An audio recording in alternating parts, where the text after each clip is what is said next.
Buenas tardes, profa. Yo le voy a hablar del porfiriato. Quizá no se vean tanto las imágenes, pero ahí está Porfirio Díaz y de lo que le voy a hablar. Bien, al porfiriato se le denomina así a un periodo histórico acaecido en México que se comprendió entre los años 1876 hasta 1910. Este periodo fue en el que sucedieron grandes transformaciones en la sociedad y cultura mexicana en grandes ámbitos, siendo la figura central de la política mexicana Porfirio Díaz Mori, como presidente de la República, quien se reeligió varias veces durante ese tiempo manteniendo el poder en sus manos, ya sea directamente o gobernando en de facto a través del presidente José María Iglesias, Juan Méndez y Manuel González. Bien, sus antecedentes son la perpetuación ilegal de la presidencia de México por parte de Benito Juárez, luego de las elecciones en las que compitieron Porfirio Díaz, Sebastián Lerdo de Tejada y Benito Juárez, quien aún era presidente, en las que se adjudicó hubo fraude electoral a favor de Juárez, dio como resultado la revolución mediante el llamado Plan de la Noria, pero durante dicho movimiento acaeció la muerte de Benito Juárez y al ser presidente de la Suprema Corte, Sebastián Lerdo de Tejada asumió la presidencia de manera interina. Luego de terminar su periodo interino, trató de reelegirse dando como resultado que Porfirio Díaz y otros destacados militares idearan y realizaran el plan de Tuxtepec, al gritos de sufragio efectivo y no reelección, movimiento que llevaría posteriormente a Porfirio Díaz a la presidencia, convocando elecciones de las cuales fue elegido presidente de México. Bien, es un dominio unipersonal que se caracterizó por ser un periodo histórico, dominando por ser solo una figura política. Porfirio Díaz siendo reelegido en diversas ocasiones y también ejerciendo el poder mediante otros personajes, así como fortaleciendo el poder ejecutivo en detrimento de los demás poderes. Ejerció este poder designado en funcionarios capaces para la administración del gobierno, al igual que otorgando cargos a personas afines a él, en quien confiaba para el ejercicio del gobierno, lo que evitó los levantamientos armados académicos que se daban en México desde su independencia. Este es Porfirio Díaz, profa. Es más que obvio que todos lo conocemos por su gran historia que tiene. Bien. El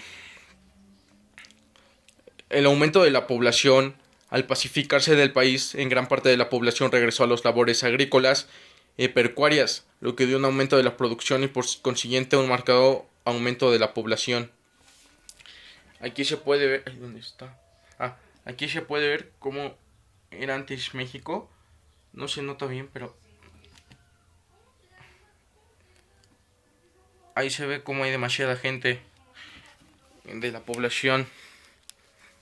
La sociedad durante el porfiriato se debió a las diferencias sociales que se extremaron en la economía y lo cultural, mientras que las clases altas tuvieron un auge económico y cultural, llegando a vivir en condiciones iguales a las que poseían las sociedades europeas debido a un afrancesamiento de la población mexicana. Las clases medias se dedicaban a labores tales como el comercio, algunas industrias y artesanías, así como trabajaba en distintos niveles de empleos públicos, accediendo a la educación, a lo cual permitía un modo de viaje mejor que el de la clase baja. Aquí podemos observar cómo se vestían los de la clase alta.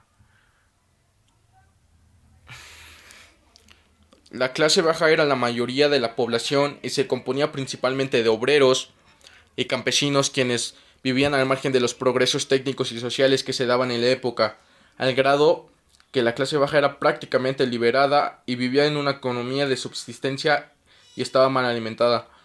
Las duras jornadas labriegas apenas apuraban alimentos básicos insuficientes como el maíz, el chile, el jitomate, la calabaza, el frijol, que era la base alimentaria de la mayoría de la población. Aquí podemos ver cómo eran los jóvenes y aquí podemos observar cómo eran las personas de clase baja y cómo trabajaban. Ese es el cultivo que llevaban y los jóvenes. Bien, la economía, al ser pacificado el país y cesar los combates en distintos sectores del territorio, comenzaron a tener auge varios ramos económicos, tales como la industria minera, el comercio, la ganadería, la producción artesanal, la pesca y sobre todo la producción agrícola enfocada en ciertos productos como el azúcar, el café, el jenequén, el hule y otros productos que se destinaban a la exportación de materias primas. Acá se puede ver cómo es que trabajaban. Por lo que podemos ver hay demasiadas personas, también indumentaria, y era como una fábrica pero de los tiempos pasados. Aunando la buena administración de las finanzas, encabezada por el ministro porfirista José Yves Limantour Marquet, que logró en otras cosas reducir las deudas externas e internas al mínimo y mantener al peso mexicano como un valor superior al dólar estadounidense. Dentro del capital extranjero, los cambios económicos estuvieron marcados por la capitalización extranjera, atrayendo inversiones de bancos extranjeros principalmente, pero también en rubros como la minería y la construcción de ferrocarriles, que fue una de las cosas que Porfirio Díaz hizo, al igual que el teléfono, que lo podemos ver acá. Este es el teléfono y este es el ferrocarril, que fueron una de las cosas que más se destacaron de su gobernación. Pero también hubo rubros como la minería, la construcción de ferrocarriles, la industria petrolera y las industrias textiles, siendo principalmente inversionistas estadounidenses, ingleses y holandeses en ramos petroleros, franceses e ingleses en los textiles y estadounidenses y alemanas en varias industrias, tanto químicas como metalúrgicas. Bien, aquí se puede observar cómo era Bellas Artes en, en esos tiempos. No cambia nada lo que conocemos hoy, pero es interesante verlo así. Vamos a hablar de la educación. Y durante el porfiriato, la educación en México tuvo un incremento considerable, siendo promovida el presidente Díaz y el secretario de Instrucción Pública y Bellas Artes, Justo Sierra Méndez, quien promovió en 1891 se hiciera obligatoria la enseñanza laica y gratuita de los 6 a los 12 años, lo cual provocó una clara oposición de grupos conservadores que en su mayoría eran terratenientes, dueños de haciendas y empresarios. A pesar de los esfuerzos gubernamentales por dar una educación a ese sector de la población, fueron pocos los campesinos y obreros que sabían leer y escribir, siendo los motivos principales para ellos. Y la desigualdad social, como la mencioné anteriormente, era las personas de clase alta vivían mejor que las de clase baja, como hoy en día se puede ver. Creo que eso no ha cambiado a lo largo del tiempo. Al igual que tampoco el desarrollo industrial, siento que ha sido un poco más allá de lo que de lo que antes había. Como que siento que hemos avanzado un paso y no dos o tres como otros países. Y gracias al impulso que le dieron los científicos, como se le denominaba un grupo, a las nuevas técnicas y a la capitalización extranjera y nacional, hubo un desarrollo industrial muy marcado, en especial durante la década del siglo XIX y la primera del siglo XX.